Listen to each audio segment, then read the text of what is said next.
The Rothsay Castle steamboat, on her homeward passage from Inveraray, with 50 to 90 people on board, struck on a sunk rock and immediately filled with water. Most fortunately, a number of fishing boats were in the vicinity of her at the time, and about 30 of them, having got promptly alongside, rescued the passengers from their perilous situation. One of them, in the confusion, swamped, but those on board were safely extricated. The Caledonian Mercury, Saturday, July 13th, 1816. The Rothesay Castle was refloated and continued her career, but the next time, she was not so lucky.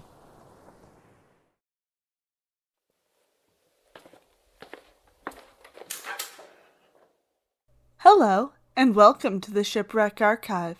Thank you. Would you happen to have the story? The Misused Rothsay Castle. Here we are. Enjoy!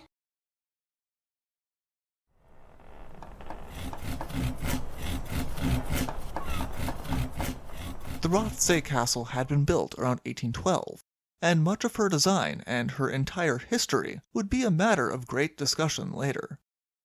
She was a wooden-hulled side-wheel steamship, but much of her design, as well as the era she was built, would cause people to state that she had clearly never been intended for the open sea, but was instead built as a river vessel. It was true that the original shipyard that had built her had a good reputation. It was also true that she had gone through an extensive rebuild, and had been lengthened and strengthened since her original construction. But most of the steamships built when she had been built had never been intended to see the open sea, and her age, as well as the very wood she was built with, would later come under heavy scrutiny.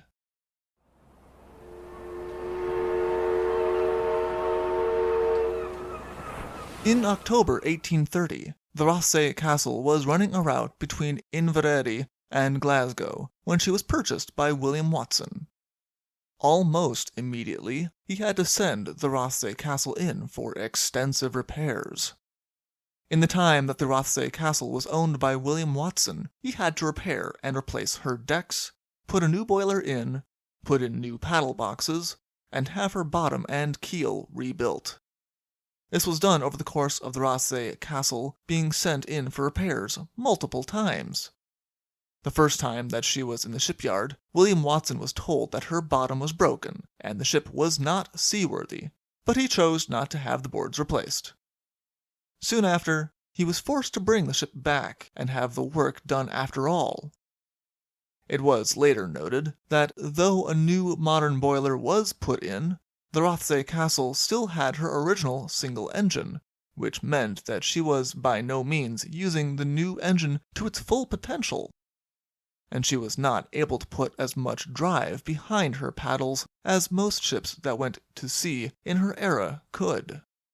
When the Rothsay Castle was put to sea, she was originally placed on the route between Wexford and Liverpool, and from February to March traveled the same route as one of the chartered War Office steam packets carrying corn and cattle. In March, when the Rothsay Castle returned to her regular work of carrying passengers as well, they stated that they had found her to be entirely seaworthy. She had a new route as of March, however. She now started to travel between Liverpool, Beaumaris, and Bangor. This was a route that was considered primarily one taken by tourists. It was not a long voyage, and it offered incredible views, and a chance to admire the Menai suspension bridge, which was considered an engineering wonder. On Wednesday, the 17th of August, the Rothsay Castle was expected to leave George's Pier Head in Liverpool at 10 a.m., under the command of Lieutenant Atkinson. Right before the ship was supposed to leave, however, a carriage arrived, the owners of which were not only boarding themselves, but also their vehicle. Boarding the carriage caused an additional hour of delay, and the ship did not leave the pier until 11 a.m., and they did not round the lighthouse until around noon. The exact number of passengers on board is a matter of some questions. The ticket agent in the office would say that he had sold around 100 tickets, but it was also acknowledged that many passengers chose not to buy their ticket at the office, but instead chose to buy them directly on board. To complicate matters further, the passengers on this occasion were mainly not people from Liverpool. They were pleasure seekers from the other areas who had come into town, making it even more difficult to determine who all had been part of the passengers as the Rothsay Castle headed out. It was noted that there was an unusual quantity of families on board for this voyage. Most sources estimate that the number of people on board was at least 150, including the small crew.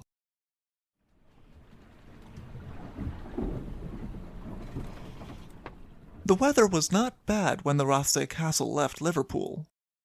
There had been a storm the day before into the early morning, which had forced ships that attempted to leave the port to return in defeat. But though the seas were still choppy and the wind was strong, the storm seemed to be over. Things were not in the Rothsay Castle's favor, though. Due to the ship departing an hour later than planned, the tide was now against her, and so was the strong wind still blowing from the storm. With the Rothsay Castle's single engine, she was making very slow going of the voyage. The rough seas were also starting to alarm the passengers, more than one of whom would later say that Lieutenant Atkinson had been repeatedly asked to turn back and wait for better weather, but had refused. Lieutenant Atkinson spent 2 hours in his cabin at dinner, but passengers sought him out and put in the pleas, only to be met with seeming rage.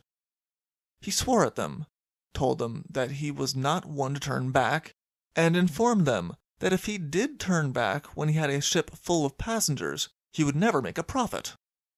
The passengers could not help but notice that before dinner the lieutenant had been affable and friendly, but as he took his dinner, and afterwards, he turned aggressive and curt. It began to be suspected on board that he had enjoyed more than just food at his table. It was suggested by some sources that the mate of the ship was not in any better condition than the lieutenant, having also possibly been indulging in the bottle.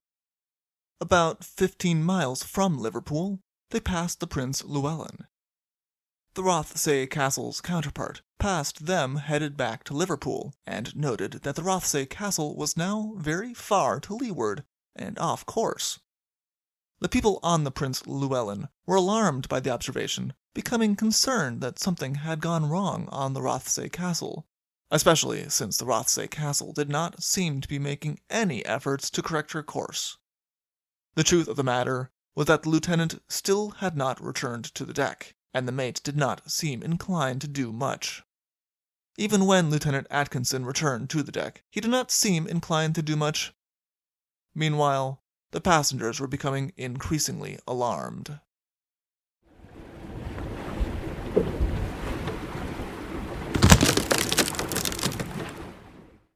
Lieutenant Atkinson had told the passengers that they could expect to be at their destination around 7 in the evening, but the ship still seemed far from her destination, and it was becoming dark.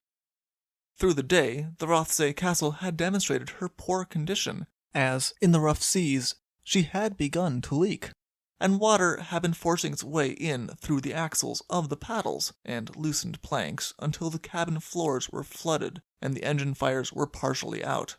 This caused the ship to lose even more of what little power she had. The passengers, meanwhile, were forced to work the pumps, while Lieutenant Atkinson decided that he was going to return below and enjoy the shelter that was offered there from the waves that had begun to crash across the deck. The water was so high that bailing was suggested with buckets, but it was found that the ship was only equipped with one, and that it had been lost overboard. Another passenger suggested to Lieutenant Atkinson that he should fire a rocket as a sign of distress, so help would come to them from the shore. But Lieutenant Atkinson informed him that the Rothsay Castle was not equipped with any. They also could not send any of the passengers to shore even if they wanted to. The Rothsay Castle had a boat, but it lacked any oars. By Act of Parliament, all vessels were to have a boat, but steamships that traveled short distances generally did not pay much attention to such a rule. By now it was around 10 at night. They were only at the Great Ormshead, and the Rothsay Castle had traveled only 36 miles in 11 hours. She was about to become even more slow. The coal was now wet also, and therefore unusable, so the engine slowed even more. Still, Lieutenant Atkinson did not show any alarm or seem to take any precautions for the safety of himself or his ship. The weather was now a renewed gale, and around midnight the Rothsay Castle found herself between Puffin Island and a sandbank called Duthman's Bank at an ebb tide. The winds, the tide, and the lack of power on the Rothsay Castle all conspired, and she struck her stern on Dutchman's Bank. Lieutenant Atkinson now came from below and ordered that the helm be swung around, which caused her to swing her bow into the bank. For the next half hour, the ship was dragged along the edge of the bank while they fought to free her. But the engine was too weak, and the water was too low. They finally were thrown by the waves broadside into the bank and stuck, while the waves pounded her again and again against the sand. They started to ring the ship's bell in a desperate attempt to call for help, but the tongue of the bell broke quickly and stopped being usable. The passengers panicked, but Lieutenant Atkinson ordered them to the aft of the ship while he consulted with the mate. No one was entirely certain how it happened, but during his discussion with the mate, Lieutenant Atkinson fell overboard. He would be the first victim of the wreck, but he was far from the last. With no one left to take charge, the mate apparently not attempting the task, the passengers huddled together until around 1 or 1:30 in the morning, when the ship broke apart, and many of the passengers were thrown into the sea or were crushed by the falling masts and chimney.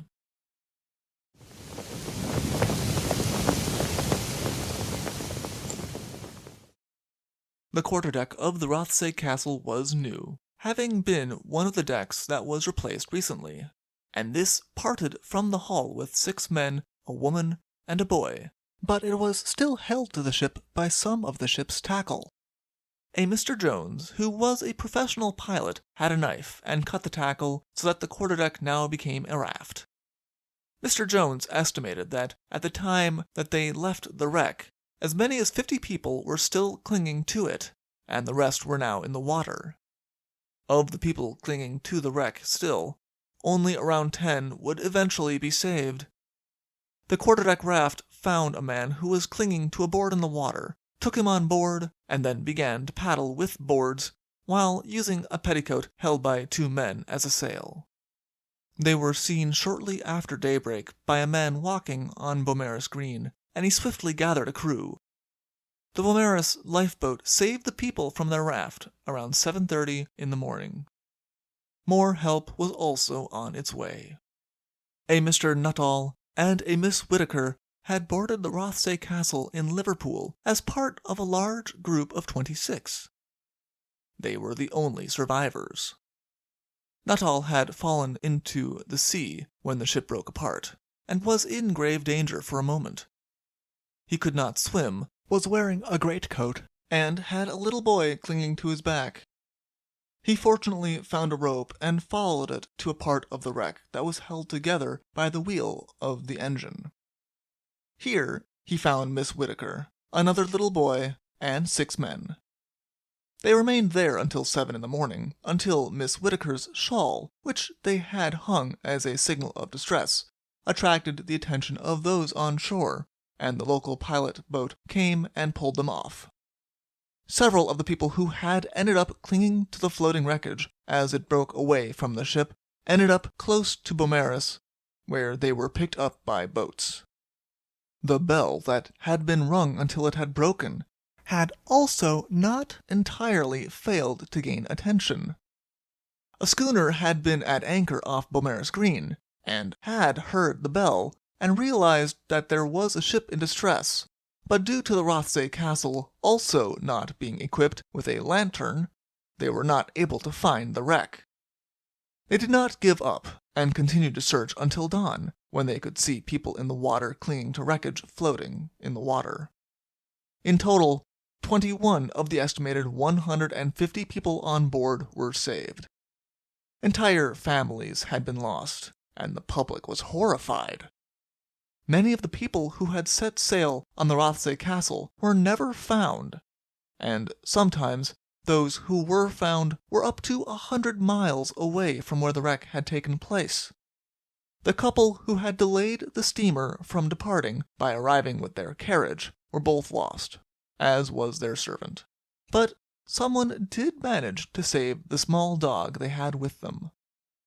Years later, Benjamin Robert Haydon would write to his wife that he had lodged with a woman who had been on the ship when it had wrecked. Both she and her husband had ended up in the water, clinging to a spar with rigging that they both attached to themselves so they would not sink. He passed away beside her, still tied to the spar, and they floated there for hours. Haydon would tell his wife that even in 1844, when he stayed with the woman, she had never remarried and remained haunted by the ordeal, and dreamed about it often.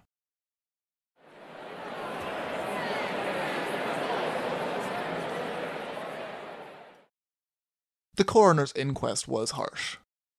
They ruled that the Rothsay Castle had been unseaworthy, and they could not disguise their indignation at the conduct of those who could place such a vessel on this station, and under the conduct of a captain and mate who have been proved, by the evidence brought before them, to have been in a state of intoxication. It was also found in the course of the investigation that part of the ship had been built out of branchwood, which it was testified had never been seen in ships sailing from Liverpool, and that this made the boards too short, and damaged the seaworthiness of the ship even more. This seems to have been the general agreement of the papers and the public as well, though few were so harsh in their words as the Navy captain, who published his opinion of the lack of seaworthiness of the Rothsay Castle in the Albion newspaper. His words were such that the owner of the Prince Llewellyn and the Rothsay Castle sued him for libel. The Albion newspaper responded that he was justified because it was the truth. The libel case did not go well for the owner of the Rothsay Castle. The only defense that he could offer for the Rothsay Castle not being built for the open sea was that, if it was intended as a riverboat, he did not know it. The people from the shipyard that had done the repairs on the Rothsay Castle and called it seaworthy also offered little defense. They were questioned about some of the things that they had said, including one of the workers who had been heard saying he would not go to sea in it, that it would be someone's coffin, and that it was only suited to burn. He weakly said that he had said those things before they had done the complete overhaul, but it still did not make anyone confident in the condition of the ship. Finally, there were people who had spoken to the ship's steward, who had told everyone that he did not expect the ship to last the season. The owner lost the libel case. It was decided that he did not have enough evidence that the ship was not seaworthy for a case against the paper. Changes were quietly made. A lighthouse was built so that no one else would wreck on Dutchman's bank. People who sailed with the Prince Llewellyn would report that she had suddenly gained safety equipment as well. There was a lifeboat now, and distress rockets. It was too little, too late for the Rothsay Castle. But it did ensure that at least those who sailed with Prince Llewellyn would not follow the same fate. For more information, please see Narrative of the Loss of the Rothsay Castle by Lieutenant R.J. Morrison, or see our other sources in the description below. Thank you for listening. Thank you for visiting the Shipwreck Archives. See you soon.